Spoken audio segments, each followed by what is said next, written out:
Hello everyone and welcome back to another book review in my car. Today I am going to be reviewing Water Views, Rivers, Lakes, and Oceans by David Ondaatje, and I hope I'm saying his last name right. It's right here at the bottom, in case I'm not saying it correctly.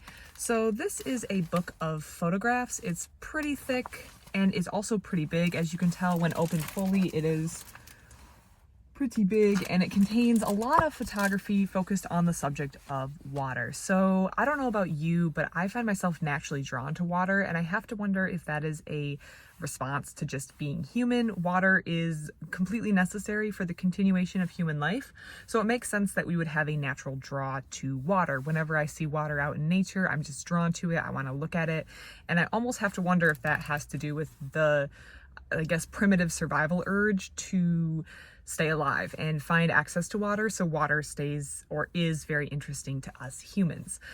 This book is a collection of photographs from or of water, and the photographer David Ondaatje utilizes like drone photography or aerial photography to photograph these places. I think that the use of aerial photography is really interesting and it's unique to this book. I know it's a type of photography that hasn't really been around for very long. Up until the drone photography, my understanding is one of the few ways to get overhead shots would be to do something from a plane or a helicopter, which definitely has some limitations. And I know there are some drawbacks and downsides of using drone photography, such as disturbing nature, particularly wild animals that might be frightened with something flying really close to them around. But I definitely think that you can do it in an ethical manner, and as a result, it gives us a view into places that haven't been photographed before without necessarily needing to leave a large footprint by having to like hike in or like cut a trail into an area to get a photograph that you want. The photographer here does note that he's probably taking some of the first aerial photographs of areas that are featured in this book because they have been so remote and they have been very isolated and they haven't been visited by a number of humans. So getting these shots has been very rewarding, or he seems to think it's very interesting and unique, and he's glad to have the opportunity to take these photographs of these areas that not a lot of people have seen. That being said, the book Water Views also contains a number of photographs of people in water, so it's not just the rugged wilderness, although that is featured here. There's also a lot of photographs of the developed waterfront. That's one of the sections of this book. So this book is broken down by section or by like topics within waterfront. Let me see if I can find the list of the different chapters. So we have beaches, waves, California dreaming, floating, wilderness. So wilderness, that's that focus on stuff that really hasn't been photographed before, or things that are just really away from built up areas. Western trout, overhead angling, the flats, developed waterfront. So that really has a focus on what humans have built on the waterfront. There's a particular focus in that chapter on Rome, or places in Italy that have been built up around the waterfront, and then emerald escapes. So he does divide his photographs into different sections or different topics, and he has his locations within each topic listed below. He also has in the very back a list of all the locations that he shot with the corresponding page number. So if you're looking at a photo and you're not clear where it's taken, if you go to the very back, there's a list of locations here.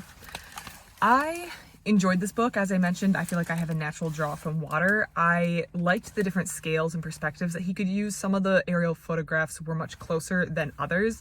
The photographer does note that when you're doing aerial photography, if there's nothing that you are used to in the photograph, it's really hard to tell the scale. So sometimes he'll include like a runner on the beach or someone swimming, so you can get a sense of how far or how close you are to the water. If the landscape is just water, it's hard to tell how big the landscape is or how small the landscape, or how close or far away, how much space is included in the photograph. So when you have a person, like here we have someone dragging what looks like a kayak to be out of the water, you can get a more appropriate sense of scale of the photograph.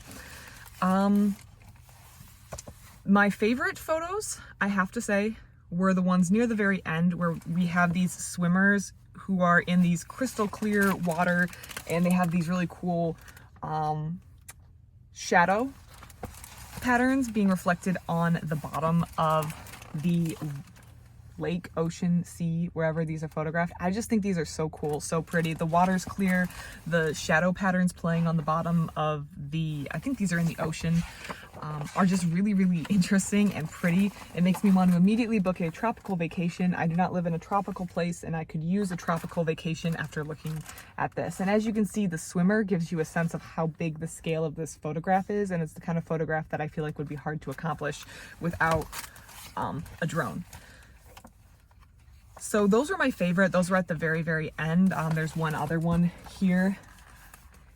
If you experience this in real life where you get very clear, calm water and you can see the pattern, the shadow pattern playing on the bottom, it's just one of the coolest things that you can see. So I really liked these photographs at the back. These were probably my favorite, but I definitely took a couple days paging through this book, just appreciating all the wonderful photography that exists, all the locations that are in here.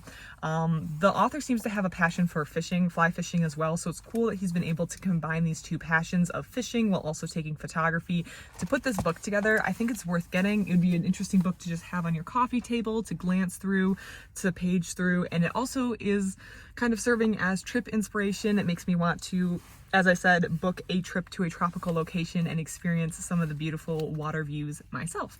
I would probably give Water Views, River, Lakes, Oceans by David Ondaatje a 4 out of 5 star. I really enjoyed it. I would recommend, and if any of this seems interesting, I would recommend picking yourself up a copy, reading it, and yeah, letting me know what you think. If you have any thoughts or comments on Water Views, I would love to hear them. Put them in the comments below. If you have anything to recommend that's similar to this, or just anything to recommend, period, I would love to hear it. I love recommendations. I love seeing what you guys are reading. Other than that, thank you so much for watching, and I hope you have a great rest of your day. Thank you.